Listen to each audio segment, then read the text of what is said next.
Yes, betul banget. RRQ akan mengejarkah dengan satu sama terlebih dahulu dan membalikan keadaan mungkin nanti, atau akan turun ke Lord Record? Oke, tentunya masih ada chance game 3 Israel tentunya. Masih ada kesempatan. So, tanpa berlama-lama kita langsung menuju ke dalam lane of down. TNZ harus menggunakan Uranus dengan banyaknya burst yang bisa dikeluarkan oleh tim RRQ dan adanya Baxia di depan mata. Harusnya power dari Uranus ini tidak terlalu bisa power. Iya ya, gue suka sih untuk Baxia lawan Uranusnya ya. Dan ini udah disetting dari awal sebetulnya. Tapi lagi-lagi nih untuk follow up dari ya Idok, dia butuh banget item. Dia Rosa, gak ada mana, bakal coba dipukul ke arah belakang. TNC Sakaratul Maut akan ke arah First Blood. Dibalaskan dengan sebelumnya dan First Blood di tangan dari Riz. Para pasukan dari tim Aurora Gaming kali ini mereka kebingungan. Oke. Berbanding terbalik dengan game 1. Tapi ya tetap, Benedetta ya sakit sekali nih dari Lunar. Ini cara memenangkan laning, tapi itu dia Baxia Shield Bakal coba United. ditangkap dan satu moment kill kembali didapatkan oleh Susujin responsif yang sangat luar biasa ke arah bottom lane. Membuat para pasukan dari tim RRQ mereka kembali berhasil mendapatkan keuntungan yang berlipat ganda di menit yang pertama. Oke, kita bahas sedikit di Emblem. Sempat ada juga kan tadi di match pertama, match up antara Moskov versus Granger. Ya pasti akan menang Moskov dari emblemnya. Ada Regen Hybrid yang memang itu bagus banget untuk sustain di laning. Tapi untuk Granger sendiri dia punya Apex 47 almost ter-take down. Dan Flicker dikeluarkan untuk defensif. Ini dia kemampuan yang bisa dibilang cukup kuat dengan clear minion di tengah. Rotasinya jadi bebas, jadi enak. Walaupun Rins memang tidak punya power mana yang cukup ya. Tapi cukup dengan adanya Idok di depan sana, mereka sudah tahu cara nge-clear dengan baik dan cepat. Tapi Susujin menabrak di mana kondisi dari sosok Benedetta mencoba untuk bertahan hidup dengan tidak adanya alat tepat flow dan pakai Tyrant. Dia tahu Apex 47 juga memiliki Flicker. Brave Factors yang sangat berani, walaupun harus menghentikan nyawanya di tengah sana. Tapi dengan 2 poin kill yang didapatkan para pasukan dari tim Aurora Gaming, harusnya RRQ berhasil mendapatkan turtle-nya. Mereka tidak mau terlalu terburu-buru. TNC terlebih dahulu biar Retribution-nya free. Tidak ada kontes dan bahkan no power of Retribution. Mundur ke arah belakang. Lunar tidak memiliki item Vanna Blow yang harusnya memastikan dari Susujin bisa melakukan sedikit counter dan take over terhadap purple-nya. Wih, ini dapat dong purple-nya. Keuntungan berganda, tapi lihat Dairon siap untuk melakukan backup. Yes, Susujin sengaja di depan sana. Dairon nggak mau nunjukin batang hidungnya. Biarkan masuk terlebih dahulu dan pasukan RRQ. 1.700 gold difference. Ini dia sang raja yang kita tunggu-tunggu. 1.700 gold di menit 2, bahkan hampir menit ketiga. Keunggulan yang sangat terlihat nyata. Bahkan Lunar, dia belum sampai di level keempat. Wow, ini experience yang under level banget sebetulnya. Bahkan tinggalan 2 level, tapi ya gak bakal lama juga sih. Karena ngelihat dari Dairon juga ya, lapu-lapu dia akan bermain agresif. Cuma ya gue mengkhawatirkan ke arah mid game ya Ji, tetap. Nggak masalah. Way of Dragon yang gak ada follow. Ya tapi ini mereka masih punya DPS yang cukup harusnya kalau ngomongin dari Dairon. Selama ada Dairon juga melakukan rotasi dengan cepat. Karena kalau Dairon terlalu lama di laning ini juga nggak terlalu baik dengan adanya Benedetta sebagai head to headnya. Itu yang gue permasalahkan nih. Apakah Dairon mau ngebuka Brave Factor? Oke, tidak mau terlalu terburu-buru, tapi nampaknya para pasukan dari tim Aurora Gaming, mereka udah mulai sadar. Dari tim RRQ nggak bisa ditabrak, Rosa menjadi target utama. TNC bakal coba ditendang, apakah Idok berhasil melakukan duel Dragon? Tapi keras banget loh Susujin.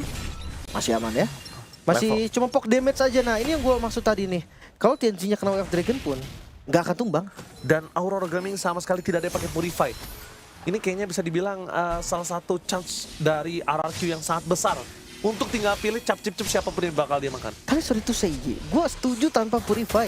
Biarkanlah kena Way of Dragon. Ya karena itu tadi seperti di A game sebelumnya. Gak ada follow, siapa yang mau tembak? Kena Way of Dragon dipukulin toy gitu. Mungkin kalau nanti udah jadi item ya. Kalau nanti udah masuk di menit-menit 14 dengan udah pada full item ya. Tapi kalau digantikan sama Dairon di awal menurut gue gak fair.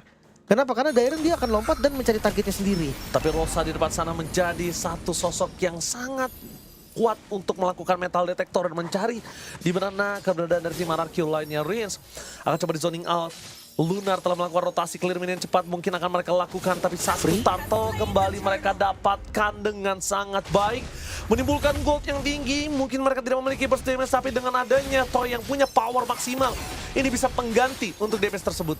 Lumayan nih, atasnya juga langsung plating ya dari Toy dan ditabrak Apex. Ditutup. Enggak, Ditutup hanya di bait aja. Ditutup. Oke. Full plating. Dan mulai berkumpul ya di arah river, ternyata targetnya TNC bukan target yang pas sih. Apalagi ada Hurt Guard.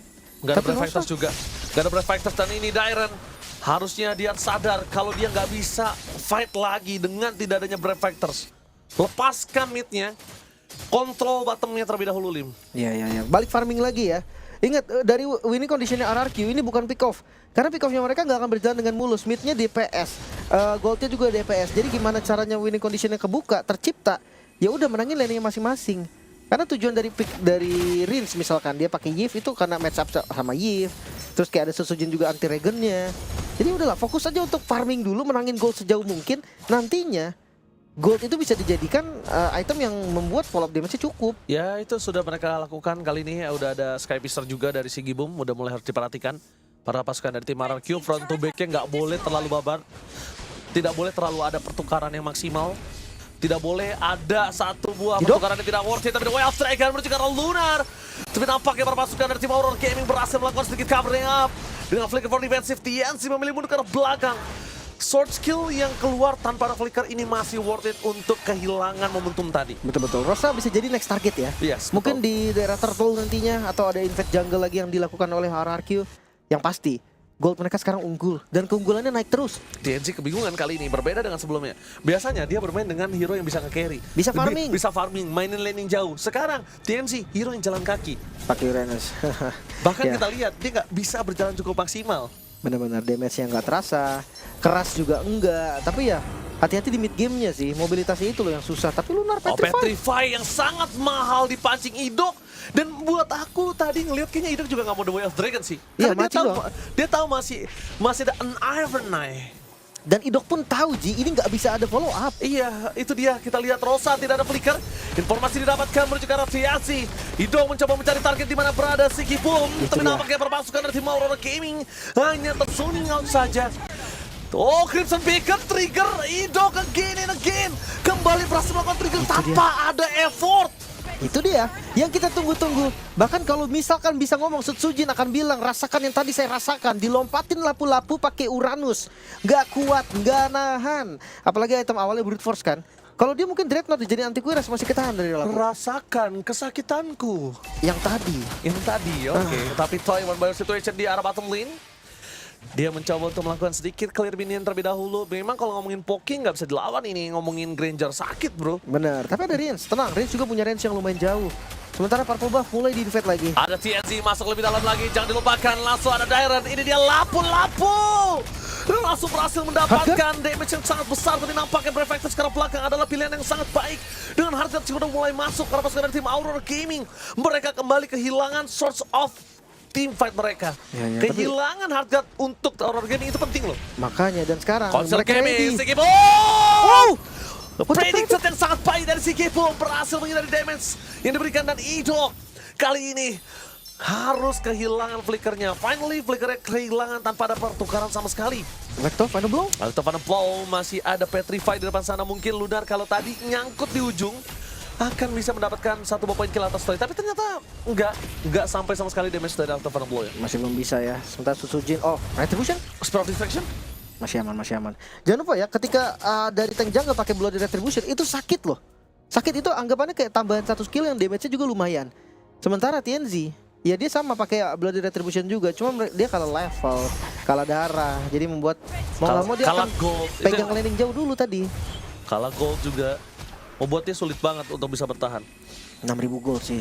Ini perbedaan yang terasa sekali. Bahkan lihat dari itemnya, Trinity Toy masuk di under menit 9. Biasanya 9.30 normal, tapi Toy dikejar. Bahkan coba dimakan Lunar, bahkan Altovana Blow hanya di depan mata. Hanya ada bayangan saja tapi tidak ada Altovana Blow. Apex 47 udah terkena sedikit damage. Idok memberikan sedikit vision real world manipulation dibuka untuk menutup jalan para pasukan dari tim Aurora Gaming untuk masuk ke arah Purple Buff. TNG dengan retributionnya, pertukarannya akan dengan ada award.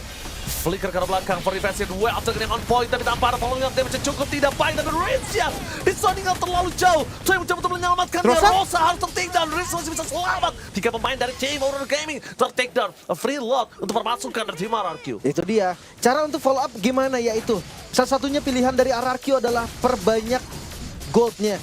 Gimana caranya mereka unggul dari itemnya, maka siapapun yang 2F Dragon bisa dong. Oh, wait. Tapi kayaknya udah mulai harus diperhatikan beberapa kali. Kita lihat ada Lord yang kecuri. Iya, Jadi dengan kayaknya- Moskov lah, dengan apalah tiba-tiba kayaknya boleh sih untuk Lord lebih lebih disikir lagi aja gitu ya. Lebih pasti aja dulu. mau kata ngebuang retri kayak apa kayak yang penting aman dulu lah. Karena pertukarannya nggak bakal cukup adil kalau misalnya nahan retri buat purple atau objektif lainnya dan lotnya curi. Makanya Itu nggak bakal adil banget. itu kemarin kita udah lihat kejadiannya kan. Terlalu Apalagi itu banyak, terlalu RRQ juga, RRQ juga. Iya, terlalu. Makanya hati-hati nih, nggak boleh sembarangan untuk Lordnya.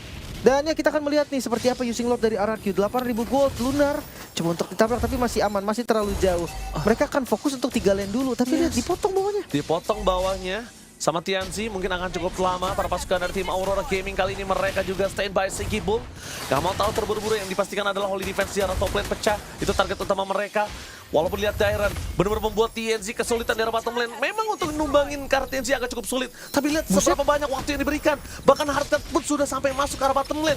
Menandakan tim fight mereka dengan Lord, dengan minion yang ada di arah top lane ini bisa maksimal. Oke, pasif dari Bastard di arah mid lane udah ke-trigger nih. Puff. Nah, Tapi pasti top lane target utamanya. Kalau dia ke arah mid lane ini bahaya. Dan lihat Dairen betapa sulitnya TNC itu bisa pulang. Console Gaming bersama dengan Real Manipulation dan pada Bow. The Way of Dragon memang masuk, tapi nampaknya Aido gak terlalu maksimal bisa di following up. Dengan para pasukan dari tim Aurora Gaming di depan sana, para pasukan dari tim RRQ fokus ke turret. Toy dengan fokus mereka berhasil mendapatkan, dan lihat apa yang dilakukan TNC. Gak ada yang bisa dilakukan. Dia cuma bermain di depan sana dan Dairen akan membayang-bayangi seakan-akan hantu yang tidak bisa hilang. tapi ya ini pilihan sih, jujurnya ini pilihan. Kenapa? Karena TNZ ya dia bisa mundur, cuma sekarang dia masuk ke dalam base. Oke. Dan lihat apa yang dilakukan oleh TNC. Bakal coba di-commit hilang, udah nggak ada jalan untuk pulang lagi. Tapi ya memang sih dia jalan ke belakang tadi, gue rasa daripada dia ke dalam ya, dia lari ke belakang tuh punya chance selamat yang lebih tinggi. Dan chance buying time juga yang lebih tinggi. Itulah yang gue bilang, Uranus nggak sekeras itu juga kok. Walaupun di jungle dia menang level nih. Itemnya itu bukan item core defense soalnya. Dia item-item yang terbilang ada bantuan untuk damage-nya juga kayak Brute Force, Oracle yang bantuan untuk Regen. Gak bikin dia keras real world. Oh my god. Tapi nampaknya para pasukan dari tim Aurora Gaming mereka terus meninggal kembali. Susujin membuka badan. Dan itu dia. Dengan box yang terlalu kuat mereka tidak bisa terobos lebih dalam. Siki Boom sekalipun mau punya Sky Piercer gak ada gunanya karena belum aktif. Iya, masih 0-0-0 ya. Dan ini yang kita tunggu-tunggu nih. Pressure dari Sang Raja 10.000 gold di menit yang ke-12. Ini membalikan keadaan dengan sama persis Ini dari dia. game sebelumnya. Sang Raja ngamuk ketika Itu di dia. game pertama mereka benar-benar dilulantakan. Seperti satu tim yang tiada artinya di depan Aurora Gaming. Makanya pick Uranus sama dengan under pressure mungkin. Tapi ya Lord muncul, dari segi item udah kelihatan nih. Hampir full item dari Toy, satu lagi. Udah Malefic dia. Iya pasti malah vegan. Menutup ke arah Lunar, 9 for 9 tapi ditutup dengan duel Petrify. trade, tapi dapat ke Petrify Game Saturday for design. Dan top lane Toy bersama dengan ada Dairen. Kombinasi yang sangat kuat. Mencoba mendapatkan lifesteal terlebih dahulu, tapi lihat ini dia Toy. Dengan duel trade dengan point Nidong berhasil menutup jalan para pasukan dari tim Aurora Gaming dengan Siki Boom. Tidak ada jalan pulang, nowhere to run. Nanti bisa di pop up. Para pasukan dari tim RRQ. Mesya. Bagus karena PSK melihat apa yang terjadi. Mencoba melakukan team fight dan free hit dari seorang Toy. Tidak following up damage dan RRQ. Oh, no minion, no minion. Kehilangan minionnya. Mereka juga hampir kehilangan Dairen. Apakah mereka mampu bisa bertahan dengan adanya minion yang udah mulai bergerak menuju ke arah top lane. Fokus ke arah Rosa, ter-take down, dan ini bencana untuk Aurora Gaming. RRQ take the game 2 menuju game ketiga. Harapan knockout dari atas masih ada. Satu sama kali ini.